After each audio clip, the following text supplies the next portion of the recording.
to Bosnia-Herzegovina in August of 1992 to replace Lord Carrington as mediator for the European community and with a reputation as a hard-line critic of the Bosnian Serbs.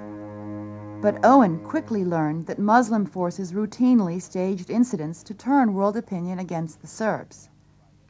Media reports, for instance, had accused the Serbs of targeting Koševo Hospital in Sarajevo. The UN monitors actually saw a mortar crew come into the hospital in Bosnian government military forces uniform and fire over the Kosovo hospital into an area, presumably Serb. The mortar was packed up very quickly. Television crew arrived, set up in the grounds of the hospital. A few minutes later, retaliatory fire from the place where the mortar came, and of course landed on or near the hospital, all filmed on television. Owen learned a strongly worded letter had been sent to the government of Alija Izetbegović by the UN commander in Sarajevo, General Philippe Morillon, stating, quote, "I now have concrete evidence from witnesses of this disreputable and cowardly act. I must point out to you the harm that such blatant disregard for the Geneva Convention does to your cause." But there was, in fact, little damage to the Bosnian Muslim cause, because the UN did not make the letter public. When I said to General Morillon, who's, I think, exceptionally able soldier in every way, "Well, why don't you make this public?" He shrugged his shoulders in a sort of Gallic way, and he said, "We have to live here." Such caution was warranted. There were 3 attempts against the life of General Morillon, which he attributed to Muslim forces. In his book, The Fall of Yugoslavia, BBC reporter Misha Glenny observed that the majority of UN and relief workers who had died in the conflict were the victims of the Muslim units. The Bosnian government was quick to understand that most of the world viewed them as innocent victims. Throughout the war, they used this perception to undertake offensive actions and then portray themselves as victims. Lord Owen and UN mediator Cyrus Vance found that their efforts to negotiate a compromise to end the conflict were undermined by the propaganda war that targeted U.S. public opinion.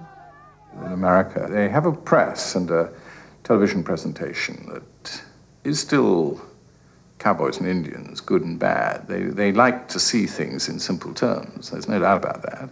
And it's been helped by some very strongly motivated propaganda. There's a propaganda war as well as an actual physical war. And then there were some spectacular events which made good television and which were used effectively to totally discredit and demonize the Serbs.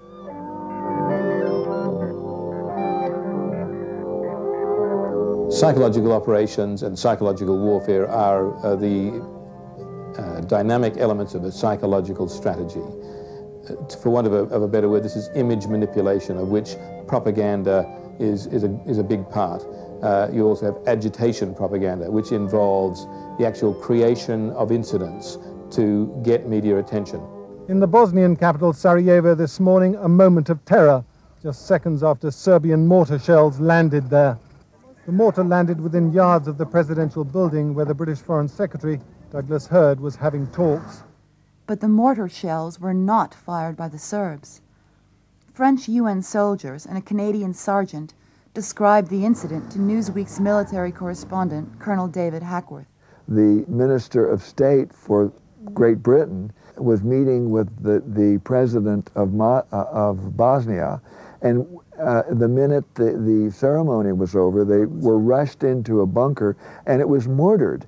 And one sergeant said, "I was watching the Muslims dropping the mortar shells down the tube as they were falling on the president, who was safely in a bunker along with his honor guard." He said the whole thing was orchestrated.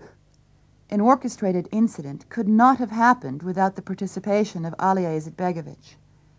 Just 4 days before, on July 13th, a Canadian UN soldier reported a similar staged incident in which a mortar shell killed several children and maimed others.